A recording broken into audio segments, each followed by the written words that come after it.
Breaking news to tell you about, bad news to tell you about the economy. A new and frankly eye-popping picture of just how much debt is piling up. Hours after Fed Chairman Ben Bernanke pleased Wall Street by saying a recovery was near, a White House official leaked word that they now expect another $2 trillion in federal budget deficits over the next 10 years. That's on top of the $7 trillion already projected. Red ink for the budget, red meat for the president's critics. Tom Foreman has the breaking news. If this health care gets passed, and you know this president... The new deficit news can only throw more gasoline into the firestorm over health care reform. The president's signature issue is Exhibit A for those who say he is spending recklessly. And a new poll now shows more disapproval than support for how he's handling the issue. He blames the opposition. I would love to have more Republicans engaged and involved in this process. I think early on, a decision was made by the Republican leadership that said, look, let's not give him a victory.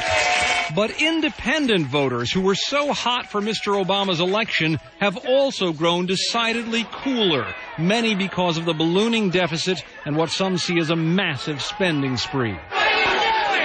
Look at this. The Northeast is the only part of the country where health care reform had broad support when we measured it recently, and this is a Democratic stronghold. Out here in the West, it has only 50% support, and the rest of the country is against it, even though some of these states contain large percentages of uninsured families.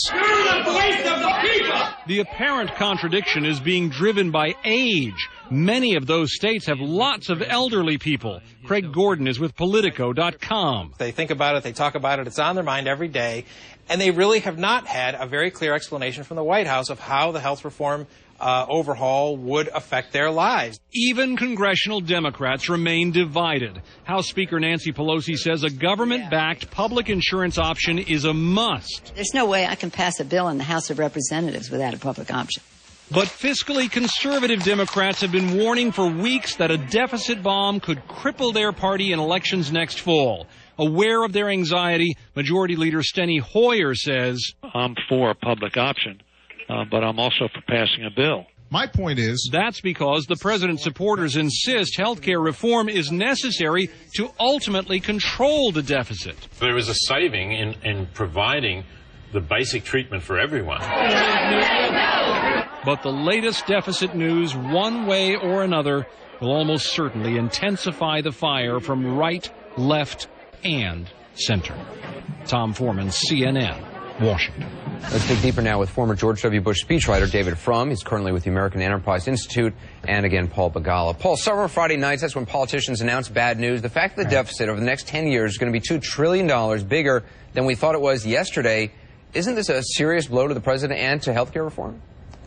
Yes, frankly. I think that for all the Sturm und Drang of August about death panels, it's not death panels that I think Democrats should be worried about as a political argument. It's deficits. Now, I think the president will be able to make the case that he inherited these deficits. He inarguably did. But I think that's going to be an enormous problem for him. But if you take a look at the guts of some of these, I went and looked at the bill that passed through Senator Kennedy's committee, the Help Committee in the Senate. It's supposed to be one of the more liberal versions of this. It was scored by the Congressional Budget Office at about $600 billion. Now, that's a lot of money, but that's half of what some of the earlier versions cost, and it's less than half of what just the Bush tax cuts alone cost. So I think there's still a way for President Obama to win this argument on the deficit, but he's got to engage it if he wants to win it. David, will President Obama just make the argument that any president would be stuck with this kind of debt in a recession, that deficit always grow when there's a recession because you got fewer tax dollars to work with and the government's spending money to stimulate the economy? Do you think people are going to buy that? This president inherited a deficit, but he didn't inherit this deficit. This deficit he made. And he made it with his eyes open. He made it in the first months of his presidency when he decided to do this enormous stimulus package. Now, that's not to say he should have done nothing about the recession, but the United States has had about the biggest stimulus in the world, only China, relative to its economy. Only China did a bigger one, and China, of course, had the money in the bank. It didn't have to borrow. Countries that did smaller stimuluses, like Canada, are coming out of the recession faster. In fact, of the world's 10 biggest economies, I think only the United States, Britain, and Italy are still going to be in recession at the end of the year, it's generally projected. So he sold a big stimulus to the country on the promise it would end the recession faster. It didn't. and now the debt is real and permanent. And that is his legacy to the next phase of his presidency, including his health care reform. Look, I'm sorry. The 1 year stimulus is not driving the 10-year structural deficit. It's just not. What's driving are things like this. A war in Iraq that is going to cost, Joe Stiglitz, a Nobel Prize-winning economist, thinks it's going to cost $1 to $2 trillion. The Bush expansion of entitlements, he added an entitlement for prescription drugs for senior citizens with no way to pay for it. That's already at $800 billion and going to continue to grow. It's the structural things that Mr. Obama inherited that are driving this thing, not the 1 year stimulus. I mean, come on. The stimulus is not a 1 year stimulus. It's a 3-year stimulus. It cost almost $800 billion.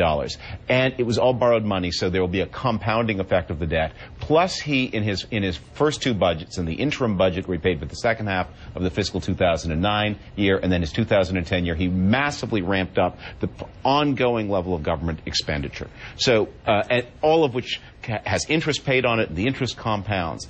So he inherited some problems. I'm not denying that. But he made new problems for himself on the basis of false predictions about the economy. I'm sorry. Now I still have a balanced budget. It's bound in leather, and my name is on it in gold. Democrats balanced the budget. And Mr. Bush gave us $1.3 trillion in tax cuts, $800 billion and Democrats did a lot of great things in a Medicare entitlement. In the 1890s, too. But that's history. Let's talk about what this president did now and why this deficit is so big. It is big as a result of decisions made over the past few months. So 8 months of Obama has been bigger than 8 years of Bush. And again, you can Bush spend gave a lot in 8 months. Mr. Bush, let Paul finish his thought, and then it's not a let theoretical David point. finish. We can count it. Mr. Bush gave us three major drivers of the deficit: his tax cuts, which were end in 2010, which were $1.3 trillion. They're over. And they continue to compound.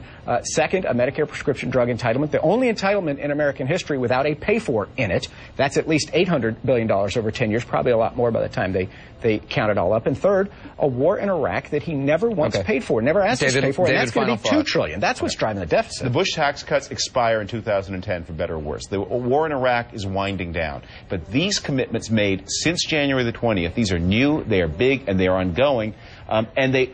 And had they worked, they might have made sense, but they're not working. The United States is going to be slowest out, biggest of the recession with the biggest stimulus package. We're going to have to leave it there. Paul Begala, David Frum, appreciate the conversation.